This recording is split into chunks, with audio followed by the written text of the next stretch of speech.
24 big impact. വായ്പാ തിരിച്ചടവ് മുടങ്ങി ജപ്തി നടപടി നേരിട്ട എറണാകുളം ഇരുമ്പനത്തെ പ്രഭാവതി അമ്മയ്ക്ക് ആശ്വാസമായി.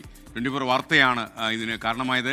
ബാങ്ക് ആവശ്യപ്പെട്ടതുപോലെ നാളെ വീട്ടിൽ നിന്ന് പ്രഭാവതി അമ്മ തെരുവിലേക്ക് ഇറങ്ങേണ്ടി വന്നതിനെ എന്തായാലും സഹകരണ വകുപ്പ് മന്ത്രി വി.എൻ. വാസവൻ ഇടപെട്ടു.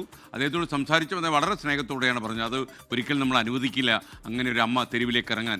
ജപ്തി നടപടി തടയാൻ കേരള ബാങ്കിന് മന്ത്രി നിർദ്ദേശം നൽകിയതായിട്ടാണ് വിവരം. മകനെടുത്ത വായ്പ മുടങ്ങിയതിനെ തുടർന്നാണ് ഈ പ്രഭാവതി അമ്മ പ്രതിസന്ധിയിലായത്. അവർക്ക് 79 വയസ്സ് പ്രായമുണ്ട്. അതോടെയാണ് നമ്മുടെ ആൻമരിയ ഈ വാർത്ത റിപ്പോർട്ട് ചെയ്തതും സഹകരണ വകുപ്പ് മന്ത്രി ഇടപെട്ടതും. ആദ്യം മന്ത്രിയുടെ പ്രതികരണത്തിലേക്ക് നമുക്കൊന്ന് പോകാം. ആശ്വാസകരമായി വന്ന മന്ത്രിയുടെ വാക്കുകൾ. അമ്മയുടെ ഏറ്റവും വേദനിക്കുന്ന അനുഭവം അവർ വിരിക്കുകയുണ്ടായി. അവരെ നാളെ ഇറക്കി വിടാതിരിക്കാനുള്ള നിർദ്ദേശം കേരള ബാങ്കിൻ്റെ പ്രസിഡന്റിനോട് പറയാൻ നിർദ്ദേശം കൊടുത്തു കഴിഞ്ഞിട്ടുണ്ട്.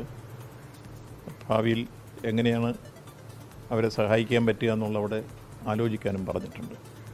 ഏതായിരുന്നാലും നാളെ അവരുടെ പേരിൽ ഒരു നടപടി സ്വീകരിക്കരുത് എന്ന നിർദ്ദേശം വാർത്ത കണ്ടതിനെ തുടർന്ന് പ്രത്യേകമായി നിർദ്ദേശിച്ചിട്ടുണ്ട്.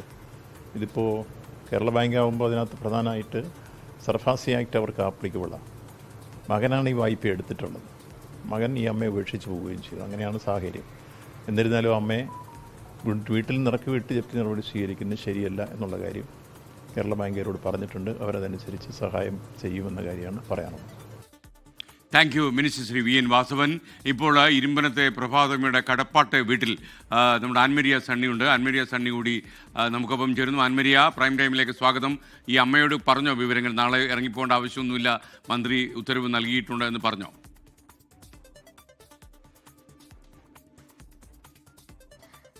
തീർച്ചയായിട്ടും നമ്മൾ ഏകദേശം ഒരു 8 മണി ആ ഒരു സമയത്തേക്കാണ് നമ്മൾ എത്തുന്നത്. ഫോണിൽ കൂടി വിളിച്ചു പറയാതെ നേരിട്ട് തന്നെ അമ്മയോട് കാര്യങ്ങൾ പറയുക എന്നുള്ളതായിരുന്നു ആഗ്രഹം.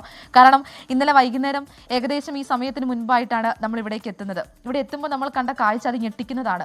നമുക്കൊട്ടും എങ്ങനെ വിവരിക്കണമെന്ന് പോലും എനിക്ക് അറിയത്തുണ്ടായിരുന്നില്ല. ആ രീതിയിലായിരുന്നു ആ കാഴ്ചകൾ. അതിനുശേഷമാണ് ഇന്ന് അതിനകത്ത് വലിയ തരത്തിലുള്ളൊരു ഇടപെടൽ, ഒരു ആശ്വാസകരമായിട്ടുള്ള വാർത്ത നമ്മളെ തേടിയെത്തിയത്. എസ്.കെ. ആദ്യം സൂചിപ്പിച്ചതുപോലെ തന്നെ ദീപാവലിയുടെ അന്ന് അമ്മയ്ക്ക് വിളക്ക് തെളിയുകയാണ്. അമ്മയ്ക്ക് നാളെ ഈ വീട്ടിൽ നിന്ന് ഇറങ്ങി വേണ്ടി വരികയില്ല. ഈ കാര്യം ഞാൻ അമ്മയോട് വന്നപ്പോൾ തന്നെ പറഞ്ഞു. അമ്മേ, സന്തോഷമായില്ലേ? അമ്മയ്ക്ക് നാളെ ഇവിടുന്ന് പോവണ്ട? സന്തോഷം മോളൂട്ടി, സന്തോഷം. എൻ്റെ പേരെയാണെങ്കിൽ മഴ പെയ്ത മുഴുവൻ ആ മുറി മുഴുവനും ചോർന്നൊലിച്ച് കിടക്കാണ്. ബക്കറ്റ് വെച്ചിട്ട് വേണം എനിക്ക് കിടക്കാനായിട്ട്. ഇതിൻ്റെ പൈസ ഉണ്ടായത് തിരിച്ച് ഞാൻ പണിയത്ത് ഉണ്ടാക്കിയത് കൊണ്ട് പണിത പേരെയാണിത്. ഒരു ലോണൊന്നും എടുത്ത് അടക്കാൻ എനിക്ക് നിവർത്തിയില്ല. അതുകൊണ്ട് ഞാൻ ലോണൊന്നും എടുത്തില്ല. പണിയെടുത്ത് കിട്ടണേ കൊണ്ട് കുറച്ച് പണിത്. അപ്പം അത് 2 മുറി ഓടും വീടാണ്. അതെനിക്ക് ചോർന്നിട്ടകത്ത് കിടക്കാനും പറ്റുന്നില്ല മോളെ. പിന്നെ ആരോ ഒക്കെ വന്ന് ഇടിച്ച് പൊളിച്ച് 2 കൊല്ലം ഞാൻ ആശുപത്രിയൊക്കെ ആയിട്ട് കഴിഞ്ഞ് പോയുമല്ലായിരുന്ന. ആരൊക്കെയാണ് ഇടിച്ച് പൊളിച്ച് കളഞ്ഞതെന്നൊന്നും എനിക്കറിയില്ല. സൺസൈഡൊക്കെ ഇടിച്ച് പൊളിച്ച് വെച്ചേക്കണം.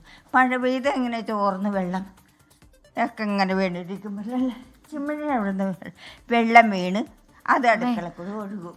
അമ്മയ്ക്ക് നാളെ അമ്മയോട് ഇറങ്ങണം എന്നായിരുന്നു ബാങ്ക് പറഞ്ഞത്. നിലവിൽ നമ്മൾ സംസാരിച്ചു, മന്ത്രിയുമായിട്ടൊക്കെ സംസാരിച്ചു, നമ്മൾ എസ്.കെ. സാർ സംസാരിച്ചു, പറഞ്ഞു നാളെ അമ്മയെ ഇറക്കി വിടില്ല. അമ്മ ഇതിനകത്ത് ഈ ജപ്തി നീട്ടിവെക്കുന്നതുമായി ബന്ധപ്പെട്ട കാര്യങ്ങളൊക്കെ ചെയ്യുമെന്ന് പറഞ്ഞു. നാളെ അമ്മയ്ക്ക് ഇവിടുന്ന് പോകണ്ട, ഈ വീട്ടിൽ തന്നെ അമ്മയ്ക്ക് താമസിക്കാം. അതിന് സന്തോഷം, 100 സന്തോഷം. യഹോവയുടെ നന്ദി പറയുന്നു. യഹോബേ, ഈ യഹോവയുടെ ബുക്ക് ഞാൻ നെഞ്ചത്തൊന്നും ഇറക്കിയിട്ടില്ല. ഇന്നലെ എനിക്ക് മോളൂട്ട് പോയി വെച്ചിട്ട് പിന്നെ ഒരു പോളക്കാണ് എനിക്ക് ഉറക്കം വന്നില്ല മോളൂട്ടി. അങ്ങോട്ടും തിരിഞ്ഞും മറിഞ്ഞും കിടന്ന് അങ്ങനെ നേരം വെളുപ്പിച്ചു. ദൈവമായ യഹോവേ, രാത്രി ഇടിവെട്ടുമ്പോൾ ഞാൻ ഓർക്കും, ദൈവമേ എനിക്ക് അങ്ങോട്ടും നോക്കാനും എനിക്കാരുമില്ല, സഹായത്തിനും ആരുമില്ല. എന്ത് വന്നാലും ഞാൻ യേശുവിനോട് പ്രാർത്ഥിക്കും. യേശുവേ, ഒരു പൈതരെ പാറ്റ പല്ലിയൊന്നും എൻ്റെ കണ്ണി കാണല്ലേ. കണ്ണി കണ്ടു കഴിഞ്ഞാൽ എനിക്ക് തട്ടിക്കൊല്ലാനുള്ള ആവതില്ല. അതുകൊണ്ട് എന്നെ ഒന്നും കാണിക്കല്ലേ എന്ന് ഞാൻ പ്രാർത്ഥിച്ചുകൊണ്ട് പോയി കിടക്കണത്. അപ്പം ഞാൻ ഒന്നും കാണുന്നില്ല. അല്ലെങ്കിൽ ഞാൻ നല്ല നടപ്പിൽ ഇവിടെ പൈതാര പാറ്റ 8 കാലി അതും ഇതൊക്കെ ഓടി കിടക്കണം. ഞാനിപ്പം ഈ അസുഖം വന്നു ഇങ്ങനെയായി ഈ ബൈബിളും വായിക്കണമുണ്ട്. എൻ്റെ കണ്ണിലൊന്ന് അഥവാ ഒരു അട്ടനെ കണ്ടു കഴിഞ്ഞാൽ അതെന്നെ കാണിച്ചൊരു യേശു അത് ഞാൻ അപ്പം തന്നെ അമ്മേ, അമ്മയുടെ വാക്കുകൾ അത് സന്തോഷത്തിൻ്റെയാണ്. ശരിക്കും പറഞ്ഞിട്ടുണ്ടെങ്കിൽ അമ്മ ആദ്യം നമ്മൾ വന്നപ്പോഴും ഇങ്ങനെ തന്നെയായിരുന്നു. കൂടുതൽ എങ്ങനെയാണ് സംസാരിക്കേണ്ടതെന്നോ പറയേണ്ടതൊന്നും ഈ പാവത്തിന് അറിയത്തില്ല. കാരണം 69 വയസ്സായി, 1.5 വർഷമായിട്ട് ഈ വീട്ടിൽ ഒറ്റയ്ക്കാണ്. സംസാരിക്കാനോ പറയാനോ ഒന്നും ആരുമില്ല. 2 മക്കളാണല്ലോ, അതിലൊരു മൂത്ത മകൻ വരുത്തി വെച്ചൊരു കടമാണ് ഈ അമ്മയ്ക്ക് ഈ നാളെ ഈ വീട്ടിൽ നിന്ന് ഇറങ്ങേണ്ടി വന്നത്. എന്തായാലും സന്തോഷകരമായ വാർത്തയാണ്. ഞാൻ ആദ്യം വന്നു കഴിഞ്ഞപ്പോൾ ആ അമ്മ ഒരുപാട് കരഞ്ഞു, ഒരുപാട് ചുംബനം എനിക്ക് തന്നു, സന്തോഷത്തിൻ്റെതായിട്ട് ഒരു മകളെ കിട്ടി എന്നൊക്കെ പറഞ്ഞു. ഒരുപാട് സന്തോഷമുണ്ട് SKN. ഈ ഒരു നിമിഷത്തിൽ ഇങ്ങനെയൊരു വാർത്ത അത് എത്തിക്കാനായിട്ട് സാധിച്ചില്ല. ആൻമരിയ സണ്ണിയാണ് വിവരങ്ങളുമായി ചേർന്നത്. ഇരുമ്പനത്തെ പ്രഭാവതി അമ്മ സംസാരിക്കുകയായിരുന്നു. 16 ലക്ഷം രൂപയുടെ കടമാണ് കേരള ബാങ്കിലുള്ളത്. അത് നാളെ യഥാർത്ഥത്തിൽ അവർ സീൽ ചെയ്യാനുള്ള കാര്യങ്ങളെല്ലാം ഒട്ടിച്ച് ബാക്കിൽ ഇറങ്ങിപ്പോകാനുള്ള ബാക്കിലെ വാതിലൊക്കെ തുറന്നിട്ടിരിക്കുകയായിരുന്നു. അതുവഴി നാളെ അമ്മയ്ക്ക് ഇറങ്ങിപ്പോകാനുള്ള വാതിലൊക്കെ സൗകര്യപ്പെടുത്തിയിട്ടാണ് അവർ പോയത്. എന്നാൽ കേരള ബാങ്കിനോട് മന്ത്രി സംസാരിച്ചു, അവർ നിർദ്ദേശം കൊടുത്തു കഴിഞ്ഞു. മാത്രമല്ല പ്രിയപ്പെട്ട പ്രേക്ഷകർ കൂടി നമുക്ക് വേണമെങ്കിൽ പലതുള്ളി പെരുവെള്ളം എന്ന് പറഞ്ഞ പോലെ ചെറിയ ചെറിയ തുകകളിലൂടെ ഈ 16 ലക്ഷം രൂപ നമുക്ക് സംഭരിക്കാവുന്നേ ഉള്ളൂ. അതേസമയം ഉണ്ടായ ഒരു പ്രശ്നം എന്താണെന്ന് ചോദിച്ചാൽ ഈ അമ്മയ്ക്കിപ്പം ബാങ്ക് ബാലൻസ് ഇല്ല, മകനാണ് ഈ ലോൺ എടുത്തിരിക്കുന്നത്. അപ്പോൾ ഇനിയൊരു ബാങ്ക് ബാലൻസ് ഇല്ല, ബാങ്ക് അക്കൗണ്ട് ഇല്ല. അപ്പോൾ നമുക്കൊരു അക്കൗണ്ട് ഉണ്ടാക്കി അക്കൗണ്ട് തുറന്ന് അമ്മയുടെ അക്കൗണ്ടിലേക്ക് പണം എത്തിച്ചു കൊടുക്കാൻ പറ്റുമോ എന്നുള്ള ഒരു കളക്ഷനിലൂടെ നമുക്ക് കൊടുക്കാൻ പറ്റുമോ നമുക്ക് ആലോചിക്കാം. അത് നമുക്ക് നാളെ മോർണിംഗ് ഷോയിൽ തീരുമാനിക്കാം. ലോകത്തെവിടെയായാലും ഏത് സമയത്തും 24 വാർത്തകളും ഓഗ്മെന്റഡ് റിയാലിറ്റി പാക്കേജുകളും എക്സ്പ്ലെയിനറുകളും വിശദമായി കാണാൻ ഞങ്ങളുടെ യൂട്യൂബ് ചാനൽ നിങ്ങൾക്ക് സബ്സ്ക്രൈബ് ചെയ്യാം.